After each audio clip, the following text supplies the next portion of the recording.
السلام علیکم پیارے ساتھیوں، کیا ایسا بھی ہو سکتا ہے؟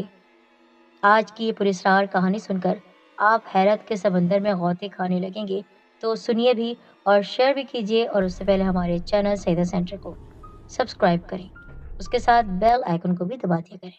میرا رنگ صرف کالا ہوتا تو گزارا تھا، میرے نین نقش بھی سونے پر سہاگا تھے۔ شکل و صورت کامیاب زندگی گزارنے کے لیے کتنی اہمیت کی حامل ہوتی ہے، اس کا اندازہ بھلا مجھ سے زیادہ اور کون کر سکتا ہے۔ مجھ سے بڑے دو بھائی خوبصورت، مجھ سے چھوٹی دو بہنیں خوبصورت، میرے ماں باپ خوبصورت ترین، پھر پتہ نہیں میں کیوں اتنی بدصورت تھی۔ موٹے ہونٹ، موٹی ناک، چھوٹی آنکھیں اور اس پر سیاہ رنگ، غرض یہ کہ تمام بری چیزیں ایک جگہ اکٹھی ہو گئی تھی۔ میں بچپن سے جوانی تک لوگوں کے طنز کا نشانہ بنتی رہی۔ جو بھی مجھے دیکھتا مجھ پر جملہ ضرور کستا، کوئی کہتا اندھیری رات، کوئی کہتا کالی چڑیل، کوئی کہتا سیاہ جن ذاتی۔ غرض کے کئی لوگ تھے اور ان سے بھی زیادہ ان کے جملے سن سن کر تنگ آ گئی تھی۔ صرف ابو ہی تھے جو میرا خیال کرتے، ورنہ سب گھر والوں کو مجھ سے خدا واسطے کا بیر تھا۔ دو خوبصورت بھائیوں کے لیے خوبصورت بھابیاں آ گئی تھی۔ میرے لیے جو بھی رشتہ آتا وہ بھی میری بہنوں کو پسند کر لیتے۔ یہی سب ہوتے ہوتے میری بہنوں کی بھی شادی ہو گئی، اور اب صرف میں ہی کم نصیب بد نصیب رونے کو رہ گئی۔ خدا جانے میری ماں نے مجھے کیا کھا کر پیدا کیا تھا، اور اس مشکل پر میرا نام نازنین بھی رکھ کر چھوڑا تھا۔ کبھی کبھی میں سوچتی کہ خوبصورت لوگوں کی زندگی کتنی آسان اور زندگی سے بھرپور ہوتی ہے۔ حسن سے محبت کرنے والوں کی تعداد بہت زیادہ ہے۔ چاہنے اور چاہے جانے کی خواہش میرے دل میں بھی تھی، مگر اس شکل و صورت کے ساتھ یہ ناممکنات میں سے تھا۔ ٹھکرائے جانے کے احساس سے میں چڑچڑی سی ہو گئی۔ یوں سمجھو میں کریلا، وہ بھی نیم چڑھا بن گئی۔ بدصورت کو منحوس تصور کیا جاتا ہے۔ میں اپنی ماں کی نظر میں بدصورت تھی۔ میں انڈے سے نکلنے والا وہ چڑیا کا بچہ تھی، جو چڑیا سے بالکل بھی ملتی جلتی نہیں تھی، بلکہ چڑیا کا بچہ کم اور کیڑا مکوڑا زیادہ لگتی۔ کہیں میں نے اپنی تعریف زیادہ تو نہیں کر دی؟ خیر، یہ حقیقت ہے۔ انہی روکھے پھیکے دنوں میں میری خالہ جان امریکہ سے آ گئی۔ ان کے ساتھ ان کی دو بیٹیاں اور ایک بیٹا بھی تھا۔ وہ مجھ سے بہت محبت کرتی تھی۔ اتفاق تھا یا بس میری قسمت؟ خالہ جان اماں کی بہن ہوتے ہوئے بھی مجھ سے بہت مختلف تھی۔ خالہ جان جب بھی ہمارے ملک آتی ضرور ہم سب سیر کے لیے جاتے۔ اس مرتبہ ہم نے ایک بہت ہی خوبصورت سی جھیل پر جانے کا فیصلہ کیا۔ میری دو بہنیں جمعرات کی رات ہی آ گئی۔ تمام تیاری مکمل ہو گئی۔ خالہ جان کے بچے بہت خوش تھے۔ صبح سب تیار ہو کر گاڑی میں بیٹھ گئے۔ میں نے بھی نہا کر لون کا جوڑا پہن لیا، کیونکہ یہ گرمیوں کے دن تھے۔ جھیل پر پہنچنے سے پہلے پہلے ہم ایک بہت خوبصورت سے باغ میں آئے۔ وہاں پر گھنے درختوں کی چھاؤں میں بیٹھ گئی۔ ماحول پر گہرا سکوت طاری تھا۔ دور کہیں مجھے ایسا لگ رہا تھا کوئی مجھے آواز دے رہا ہے۔ کتنی پرسوس آواز تھی، لگتا تھا ساری کائنات اس آواز میں سمٹ آئی ہو۔ میں 8-10 قدم چل کر ایک گھنے درخت کے سائے میں منڈیر پر بیٹھ گئی۔ درختوں پر بیٹھے پرندے بھی خاموش تھے۔ لگتا تھا شریر بچے منہ پر انگلی رکھ کر چپ بیٹھے ہیں۔ فقیر کی آواز مجھے اپنے سحر میں جکڑے ہوئے تھی۔ پرندے بھی خاموشی سے سن رہے تھے۔ ایسا ہوا کہ کچھ فاصلے پر ایک بہت ہی بوڑھا انسان میری طرف مسکرا کر دکھ رہا تھا۔ اس کی مسکراہٹ مجھے بری نہیں لگ رہی تھی۔ اس کی شکل بہت ہی نورانی تھی، مگر آنکھیں غضب کی تھی، خاص کشش والی آنکھیں۔ اس کی آنکھوں میں آنکھیں ڈال کر دیکھنے کی کوشش کی میں نے، بس ایک لمحہ، اس سے زیادہ میں اس کی نظر سے نظر نہ ملا پائی، اور اسی ایک لمحے میں صدیوں کا سفر طے ہو گیا کہ وہ میرے لیے اجنبی نہ رہا، میں اس کی اور وہ میرا ہو گیا۔ اس ایک لمحے میں بس میرا دل اس کا ہو چکا تھا۔ میں اس کی آنکھوں کی مستیوں میں کھو گئی۔ وہ جو بھی تھا بس وہ میرا تھا۔ میں نے اس کو کیا دیکھا، دل بھی اس کے حوالے کرائی تھی۔ جھیل پر ہم سب پہنچ چکے تھے، سب مزے کر رہے تھے، مگر میں گمسم تصویر بنی ایک جگہ بیٹھی اسی انسان کو سوچ رہی تھی، اور میرا دماغ کہہ رہا تھا اس کو سوچ، اس کے علاوہ کسی کو نہ سوچ۔ میں آنکھیں بند کرتی تو وہی چہرہ نظر آتا، میں آنکھیں کھولتی تو وہی چہرہ۔ تقریباً رات کے 10 بجے ہم گھر پہنچے، مگر میں تو اپنا آپ ہی کہیں کھو آئی تھی۔ بستر پر لیٹی تو نیند آنکھوں سے کوسوں میل دور تھی۔ رات کے آخری پہر نیند آئی تو ایسا لگا وہ میرے سامنے ہے، مسکراتے ہوئے مجھے بلا رہا تھا۔ میں کھنچی چلی جا رہی تھی۔ دور کہیں اماں ابو کی آواز آ رہی تھی، وہ مجھے آگے بڑھنے سے روک رہے تھے، مگر وہ انسان مجھے اپنا بنا رہا تھا۔ میں اس کے قریب پہنچ گئی۔ اس نے میرا ہاتھ تھاما، میرے وجود میں ایک روشنی کا جھماکا سا ہوا اور آنکھ کھل گئی۔ मैं बिस्तर पर लेटी पसीने में शराबोर हो रही थी। सुबह की रोशनी फैल गई थी। कुछ देर के बाद हर तरफ उजाला ही उजाला हो गया। मैं रोजमर्रा के कामों में मसरूफ हो गई और वो ख्वाब में भूल ही गई। और मुझे लग रहा था मैं ख्वाब ही देख रही थी। ख्वाब था या हकीकत, बस इसमें उलझ कर रह गई। खैर, पूरा दिन मसरूफ गुजरा। रात आई, मैं सो गई और फिर वही ख्वाब मैंने देखा। वो इंसान है, मैं उसके हमरा हूँ। एक हसीन वादी की हम सैर कर रहे हैं।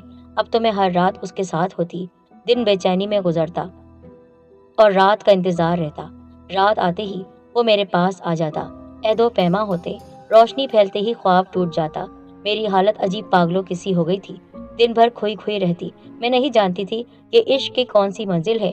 मैं अपने महबूब के साथ ख्वाबों के सफर में ही खुश थी। अब मैं दिन में आहिस्ता आहिस्ता बड़बड़ाने लगी। दर हकीकत मैं उससे बातें कर रही होती। कभी रात ख्वाब में भी मैं चीखने लगती। घर वाले सोते से उठ जाते और मेरे गिर्द जमा हो जाते और मैं होशो हवास से बेगाना बोलती चली जा रही होती। अब्बू का ख्याल था कि मुझे हिस्टेरिया के दौरे पड़ते हैं, जबकि अम्मा की सोच उसके बिल्कुल बरक्स थी। वो कहती आसेब के जेर असर है। साल भर मेरा इलाज होता रहा, मगर मैं संभली नहीं। वो रोज मेरे ख्वाब में आता, कभी मेरे सामने आता, दिन में मेरे साथ चल रहा होता। उसकी नूरानी शख्सियत देखकर मैं तो दीवानी हो जाती। उसकी हसीन आंखें, हाँ, उसकी हसीन आंखें, कभी ऐसी आंखें मैंने न देखी थी। कशिश थी, खो गई थी उसके अंदर में। मेरे घर वालों ने कभी मुझे डॉक्टर को दिखाया, इस डॉक्टर को, उस डॉक्टर को, सब बेसुध। मुझ पर किसी दवा का कोई असर नहीं हुआ। मैं उसी तरह चीखती थी, उसी तरह बड़बड़ाती थी, खो जाती थी, उदास रहती थी, कभी छत को घूरती थी और एक नुक्ते पर अपनी निगाहें मरकूज करके उस नुक्ते से बातें कर रही होती थी। फिर आमिलों के चक्कर, कभी ये आमिल, कभी वो आमिल, कभी इस जगह, कभी उस जगह, मगर नतीजा सिफर। हमारे रिश्तेदारों में कुछ ऐसे लोग थे जो मेरा मजाक उड़ाने में कोई कसर नहीं छोड़ते थे। उन्होंने अम्मा से कहा कि बदसूरती की वजह से गमजदा हो गई है ये बच्ची, तन्हा रहती है, बहनों की शादियां हो चुकी हैं, भाई भी बीवी वाले हो गए हैं, सब खुश हैं और यह अकेली है। इसी वजह से इसकी शादी किसी से भी कर दो, किसी भी। यकीनन इसको कोई पसंद करने वाला तो मिलेगा नहीं, खूबसूरत हसीन शहजादा तो मिलेगा नहीं। किसी भी आड़े टेढ़े इंसान से शादी कर दो, बस इसकी शादी कर दो, खुद ही ठीक हो जाएगी। गर्ज जितने मुंह उतनी बातें। मैं जानती थी वो सब मुझसे नफरत करते हैं और मजे की बात ये थी कि जब जब वो लोग मुझे कुछ कहते, मेरा वो महबूब उन सब की खबर लेता। किसी को बैठे बैठे ऐसा लगता पीछे से थप्पड़ लग रहा है, किसी को उठाकर पटक दिया जाता, वो डरकर वहां से भाग जाते। मेरी अम्मा ने कहा, मैंने कहा है ना कि ये जेर असर है साय के, इस पर आसेब का साया हो गया है। हम जो पिकनिक पर गए थे ना और जिस पार्क में गए थे, उसी पार्क में दरख्त के नीचे बैठी थी, वहीं से कोई जिन इसके साथ चिमट गया है, तभी से खोई खोई रहती है। पहले भी हमारे लिए एक नासूर थी और अब तो अजाबे जान बनकर रह गई है। फिर किसी आमिल बाबा ने कहा कि इसके साथ कोई जिन है और वो इसके साथ आ गया है यहाँ पर, उसको हटाना होगा। वो आमिल बाबा मेरे महबूब को मुझसे दूर करना चाहते थे और मेरी माँ तो यही चाहती थी। तवील अमल हुआ, उस अमल की बिना पर मेरा महबूब वहां से हट गया। एक दिन नजर नहीं आया, मैं बेचैन हो गई। ख्वाब में नजर नहीं आया, मैं पागल हो गई। मेरा इलाज तो क्या होता, मेरे महबूब को मुझसे दूर करके उन्होंने मजीद पागल कर दिया था। अब तो मेरी हालत ऐसी हो गई थी कि मैं दीवारों को तकती थी और किसी से कोई बात नहीं करती थी। गर्ज के अपना कुछ होश नहीं था। अपनी माँ का एक दिन गिरबान मैंने पकड़ लिया। आप तो पहले ही मुझे पसंद नहीं करती थी, मेरी बदसूरती के मुझे ताने देती थी, अपने दूसरे बच्चों से प्यार करती थी, लेकिन मुझे सुतैली से भी ज्यादा आप नफरत देती थी। एक इंसान की मुझे मोहब्बत मिली, अगर वो मेरे साथ है तो आपको क्या परेशानी है? क्यों किया उसको मुझसे दूर? क्यों? मुझे नहीं रहना यहाँ पर। अगर आप मुझे उसके पास लेकर नहीं गई तो यकीन जानिए मैं खुदकुशी करके मर जाऊंगी। उसको मुझसे क्यों दूर किया है? कहो उस आमिल से, कहो उस आमिल से वापस लाए, वरना यकीन करो तुम मेरे माँ बाप नहीं हो। इस बात को मैं सबके सामने बयान कर दूंगी। तुम मेरी माँ नहीं, तुम एक दज्जाल औरत हो। ये कहते कहते मैं बेहोश हो गई। मुझे नहीं पता कि मैं कितने दिन बेहोश रही, मुझे नहीं पता। पर जब उठी तो मेरी माँ मेरे करीब थी, वो आंसू बहा रही थी। मुझे माफ कर दो मेरी बेटी, मुझे माफ कर दो।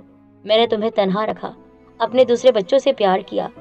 तुम्हारी कमसूरती की वजह से मैं एहसासे कमतरी में मुब्तला हो जाती, क्योंकि लोग तुम्हारा मजाक उड़ाते थे और मुझसे ये बात बर्दाश्त नहीं थी। लेकिन बेटी मुझे माफ कर दो। वो जो भी था उसको तुमसे इसलिए अलग किया गया है कि उसने तुम्हें पागल कर दिया है। उसने मुझे पागल नहीं किया था, बल्कि वही तो मेरा मरहम था। मेरे जख्मों का इलाज था वो। कोई नहीं सही कर सकता है मुझे उसके अलावा। उसकी मुस्कुराहट, उसकी हसीन आंखें, मुझे वो चाहिए। अगर आप अपनी बेटी को सही रखना चाहते हैं, अगर चाहते हैं कि आपकी बेटी इस दुनिया में रहे, तो आप उसको मुझे ला कर दें। मेरी माँ को कुछ समझ में नहीं आ रहा था। उसी आमिर बाबा से मिली और कहा, बाबा, मेरी बेटी उसके इश्क में पागल हो रही है। यकीनन उस जिन से उसको बहुत शदीद मोहब्बत हो गई है। आप क्या कहते हैं? आमिर बाबा ने कहा, इंसानों और जिन्नात का मिलन नहीं हो सकता है, लेकिन तुम्हारी बेटी उसके बगैर सच में पागल हो गई है। और अगर उसको उसके करीब ना किया गया तो वो किसी दिन जहर खाकर मर जाएगी या छत से कूद जाएगी, क्योंकि वो अपने होश में नहीं है। और मेरे पास तो बस यही मशवरा है, दोबारा उसी जगह जाओ। किस जगह? जहाँ से वो उसको लेकर आई है। पर वो कहाँ गई थी? तुम अपनी बहन के साथ किस जगह गए थे? अम्मा को याद आया कि हाँ, हम पिकनिक के लिए झील के किनारे गए थे और वहां पर एक बहुत बड़ा पार्क था। उस झील पर जाने से पहले तुम लोग उस पार्क में गए थे? अम्मा ने कहा, जी बिल्कुल। तो तुम्हारी बेटी एक घने दरख्त के नीचे बैठी थी। वहां तुम्हें कोई नजर आया था? नहीं, लेकिन मैंने देखा था वो किसी को देख रही है और घूर घूर कर बस एक ही जगह देखी जा रही है। मैं तो पहले ही उसे अहमियत नहीं देती थी। उसके देखने पर मैंने कोई तवज्जो नहीं दी। हम सब तो आपस में मजे कर रहे थे। हमें क्या परवाह थी हमारी बेटी के साथ क्या हो रहा है। तो बस आपकी ही लापरवाही थी, आपकी ही नफरत थी। हाँ, नफरत थी अपनी बेटी से कि वो जिन उस पर आशिक हो गया और उसने उसको अपना आशिक बना लिया। वो उसकी आंखों में डूब चुकी है और अब वो इस दुनिया में नहीं आ सकती है। नहीं आ सकती है। अगर भला चाहते हो अपनी बेटी का, तो उस जिन को उसके हवाले करो। नहीं, ये नहीं हो सकता है। क्या इसका कोई और इलाज है? एक इलाज है, या तो अपनी बेटी को उसके हवाले कर दो या फिर उसको अपनी बेटी के साथ ले आओ। क्या ये मंजूर है? हाँ, मंजूर है। अम्मा ने बहुत सोचते हुए कहा, मुझे मंजूर है अपनी बेटी के लिए। मैं ये तो कर सकती हूँ, लेकिन याद रखना, वो शादी नहीं कर सकेगी, क्योंकि उस जिन के साथ वो हर वो काम कर चुकी है जो एक शौहर के साथ किया जाता है। अगर तुम कहोगी तो उनका निकाह हो सकता है। ठीक है, जिस तरह मेरी बेटी ठीक रहे, जिस तरह वो होशो हवास में रहे, मुझे बस वो अपने घर में चाहिए। चाहे उसके साथ वो जिन हो तो ठीक है, तुम उसको लेकर उसी जगह जाओ, वो उसके साथ आ जाएगा। हमने उसको उसकी जगह भेज दिया था, क्योंकि वो नेक जिन है, इबादत गुजार है, बड़े बड़े आमिलों के साथ रहता है। बस तुम्हारी बेटी पर एक नज़र में वो फिदा हो गया और उसके साथ ही आ गया था। हम उनसे बात करते हैं और वो अपना जिन हमारे हवाले कर देंगे। अम्मी ने कहा, ठीक है। और फिर अम्मा और भाई मुझे लेकर उसी जगह गए। मैं गाड़ी से उतरते ही दौड़ी और दौड़कर वहीं पहुंच गई जहां मुझे मेरा महबूब मिला था, मगर वहां वहां वो नहीं था। मैं ऊंचे नीचे रास्तों पर दौड़ने लगी, गिरती फिर उठ जाती। न मुझे चप्पल का होश था, न अपना होश था। मुझे कोई फिक्र नहीं थी। मेरी माँ मेरे साथ है, मेरा भाई मेरे साथ है। जिंदगी भर जिन्होंने मोहब्बत ही न दी, अब उनकी मोहब्बत को लेकर क्या करती। मुझे तो मेरी मोहब्बत मिल गई थी। अगर वो इंसान नहीं था तो क्या? तो क्या, जो भी था अल्लाह की बनाई हुई मखलूक ही था। मेरे सर पर धूप बरसाता सूरज और मैं दौड़ती फिर रही थी, उसका नाम ले लेकर पुकार रही थी, तुम कहाँ हो? कहाँ हो तुम? मेरे पास आ जाओ। क्या मोहब्बत इतनी ही ताकतवर होती है? महज एक नजर ने मुझे पागल कर दिया। कुछ तो ऐसी बात थी उसकी आंखों में। एक नजर मुझे देखा, मुझे अपना दीवाना बना लिया। कोई पागल नहीं हो सकता था उतना जितना मैं हुई थी। सारा दिन भागती रही, बिना रोके भागती रही। मेरी माँ मुझे रोकती तो मैं उसको नहीं सुनती थी। शाम ढले थक हार कर मैं वहीं गिर गई, बेहोश हो चुकी थी। फिर मेरी अम्मा और मेरा भाई मुझे लेकर उसी आमिल बाबा के पास आए। वहां पर खवातीन के लिए एक अलग से कमरा बना हुआ था, जहां पर उसी तरह की खवातीन को ठहराया जाता जिन पर जिन्नात का साया था। पर मुझ पर तो इश्क का साया था, किसी जिन का नहीं। जैसे ही मुझे उस कमरे में डाला गया, उधर मेरा ये आलम था कि होश से बेगाना होते ही वो मेरे पास आ गया। वो मेरे पास आ गया था। मैंने लपक कर उसका दामन पकड़ लिया। मैं अब तुम्हें नहीं जाने दूंगी, मैं भी तुम्हारे साथ जाऊंगी। क्यों मुझे अपने इश्क में पागल करके छोड़ गए? अगर तुम मेरे साथ ना गए तो यहीं पत्थरों से सर टकराकर मैं मर जाऊंगी। तुम जानते हो, तुम्हारे बगैर मैं जी नहीं सकती हूँ। तुम क्या गई मेरी दुनिया से? मैं तो पागल ही हो गई। तुम्हारे साथ जीती हूँ, तुम्हारे साथ मरती हूँ। क्या तुम्हें मुझसे मोहब्बत नहीं? हाँ, मुझे तुमसे मोहब्बत है, बहुत मोहब्बत है।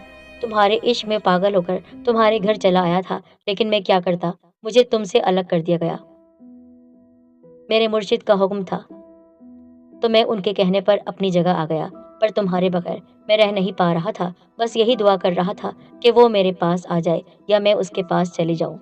میں نے اس سے کہا، ٹھیک ہے تو میرے ساتھ چلو، میں تمہارے بابا سے بات کر لیتی ہوں، ان سے کہتی ہوں میرا محبوب مجھے دے دو، میرا محبوب مجھے دے دو۔ ہوش میں آ گئی تھی، میرے منہ سے یہی نکلا جا رہا تھا۔ میں اسی بابا کے پاس گئی، میں نے کہا، بابا آپ جو چاہیں مجھ سے کام کروا سکتے ہیں، آپ مجھ سے جو کروائیں گے میں کروں گی، آپ کی داسی بن جاؤں گی، بس اس کو میرے حوالے کر دیں، میں اس کے بغیر نہیں رہ سکتی ہوں، عشق ہے مجھے اس سے، عشق، کوئی نہیں دکھتا ہے اس کے سوا۔ بابا نے میری آنکھوں میں دیکھا اور نہ جانے کیا پڑھا کہ میں بے ہوش ہو گئی۔ ہوش میں آتے ہی میرے منہ سے یہ الفاظ نکلے، چل رہے ہو نا، چل رہے ہو نا، تمہارے تمہارے ساتھ میں اپنے گھر جانا چاہتی ہوں، تمہیں تمہاری محبت کا واسطہ، تمہیں میری محبت کا واسطہ۔ اس نے آہستہ سے کہا، چلیں گھر، ٹھیک ہو نا تم، مجھے اجازت مل گئی ہے۔ بس وہ خوشی کے لمحات میں آج تک نہیں بھول پائی ہوں۔ باقاعدہ اس کے ساتھ میرا نکاح ہوا۔ وہ آج بھی میرے گھر میں رہتا ہے، میرے ساتھ، میرے کمرے میں، کہتا ہے، نازنین تم بہت خوبصورت ہو، بالکل سنگھاڑے جیسی، باہر سے سیاہ کالا مگر اندر سے سفید، تمہارا ظاہر کچھ بھی ہو مگر باطن بہت زیادہ صاف ستھرا ہے۔ ہم پہرو باتیں کرتے رہتے ہیں، وہ میرے ساتھ میرا شوہر بن کر میرے کمرے میں ہے۔ میرے ماں باپ نے مجھ سے رشتہ ختم نہیں کیا، لیکن میرے بہن بھائیوں نے مجھ سے رشتہ ختم کر لیا ہے۔ میری خالہ ایک بار آئی تھی اپنے بیٹے کے لیے میرے رشتہ لے کر، لیکن میں نے صاف انکار کر دیا۔ خالہ آپ کی محبت اپنی جگہ، لیکن آج میرے ساتھ میرا محبوب ہے، اس سے میری شادی ہوئی ہے۔ خالہ حیرانگی سے مجھے دیکھ رہی تھی، پھر اماں نے ان کو ساری تفصیل بتا دی۔ خالہ نے کہا، کیوں تنہا چھوڑا اپنی بیٹی کو؟ تم نے تنہا چھوڑا اپنی بیٹی کو تو دیکھ لو دوسری مخلوق نے اپنی محبت دے دی۔ کبھی اپنے بچوں کو یوں تنہا نہیں چھوڑنا۔ کیا قصور تھا اس کا کہ یہ کم صورت تھی؟ کیا قصور تھا اس کا کہ یہ بدصورت تھی؟ تمہاری نظریں بدصورت ہیں کہ تم نے اپنی بیٹی کی اچھائی نہ دیکھی، اس کے اندر اچھا دل نہ دیکھا۔ اب جاؤ، وہ اس کو ہمیشہ ہمیشہ کے لیے اپنا بنا کر یہاں سے بھی لے جائے گا۔ اور ایسا ہی ہوا۔ جب تک اماں ابا نے قبول کیا وہ میرے ساتھ رہتا رہا۔ پھر جب اماں کو پریشانی شروع ہوئی، جب وہ لوگوں سے کہتی رہی کہ میری بیٹی پاگل ہو گئی ہے، نہ جانے کیا ہو گیا ہے اس کو، شادی بھی کر لی، اس کو خود ہی دیکھتی ہے، ہم تو اس کو دیکھتے ہی نہیں ہیں۔ ہاں، بابا نے کہا تھا کہ اس سے شادی ہوگی اور اس کے علاوہ وہ کسی سے شادی نہیں کرے گی، لیکن یہ کیسا انصاف ہے، ایک جن سے ایک انسان کی شادی۔ اماں اب تک نہیں مان رہی تھی، وہ پہلے جیسی ہو گئی تھی۔ تو میں نے اپنے شوہر سے کہا، میں تمہاری دنیا میں تمہارے ساتھ جانا چاہتی ہوں، کیا تم تیار ہو؟ ہم یہاں نہیں رہیں گے، یہ انسانوں کی دنیا ہم جیسے محبت کرنے والوں کے لیے نہیں ہے، مجھے اپنے ساتھ لے چلو۔ اور وہ مجھے ہمیشہ ہمیشہ کے لیے اپنی دنیا میں لے گیا۔